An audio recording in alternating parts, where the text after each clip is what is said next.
La matinale d'Europe 1. Nikos Aliagas. Il est 8h12, coup d'œil à l'actualité internationale avec Vincent Hervouet. Nikos. Bonjour Vincent Hervouet. Bonjour Nikos Aliagas. Faire de Gaza une sorte de Singapour, créer 1 million d'emplois dans les territoires palestiniens, c'est le volet économique du plan de paix américain pour le Proche-Orient que Jared Kushner, qui n'est autre que le gendre de Donald Trump, présente aujourd'hui à Bahreïn. Alors imaginez, il fait 48 degrés à Manama, capitale de l'Émirat, et à Bahreïn, on rigole de la canicule en France. C'est une chaleur humide. Les ministres et les hommes d'affaires sont trempés de la tête aux pieds en faisant les quelques pas qui séparent les limousines avec chauffeur du lobby du palace où se tient la conférence.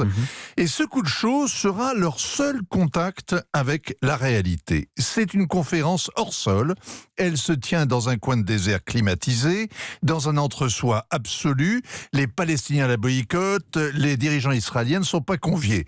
Bahreïn est loin des passions qui agitent Jérusalem, de la violence des territoires occupés, de la misère et du fanatisme dans lequel a sombré Gaza. Il n'y a pas de checkpoint humiliant aux Four Seasons, ni de terroristes barbus qui patrouillent dans les couloirs. C'est tout le contraire. On entend chanter les anges et la rencontre s'appelle « De la paix à la prospérité ». Avec un titre pareil, Jared Kushner aurait dû logiquement dévoiler son plan de paix avant de parler du développement, aller de la paix à la prospérité, de la politique à l'économie.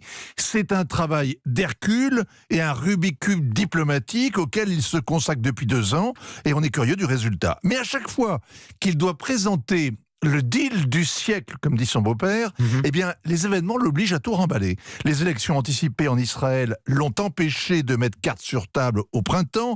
Pas question d'être l'otage des surenchères de campagne. Il va falloir attendre novembre. À moins que la crise du Golfe, eh bien, impose un nouveau report. Au temps d'Arafat, les négociations nomadisaient d'Oslo à Sharm el-Sheikh, de Madrid à Tabat, sans jamais aboutir.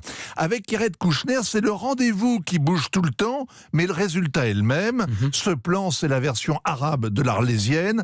On ne peut pas le critiquer puisque personne ne le connaît, mais il existe tant qu'on en parle. En tout cas, le volet économique existe bien. Il est chiffré. On parle de 50 milliards de dollars. 50 milliards et 1 million d'emplois et le PIB multiplié par 2. Ouais. Jared Kushner parle d'une vision. C'est le mot juste.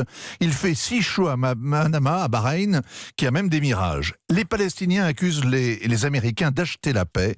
Mahmoud Abbas prétend être pauvre mais digne et lui aussi raconte des histoires à dormir debout. Il réclame un accord politique, 2 États, tout ou rien. Le plan de Jared Kushner ne parle pas de 2 États. Le plan qu'applique Donald Trump depuis 2 ans, c'est de reconnaître Jérusalem et le Golan comme israéliens et d'avoir coupé le robinet des aides aux Palestiniens. Personne n'a lu le plan de Jared Kushner, mais tout le monde a compris qu'au pays des 1001 nuits, l'important, c'est de tourner la page.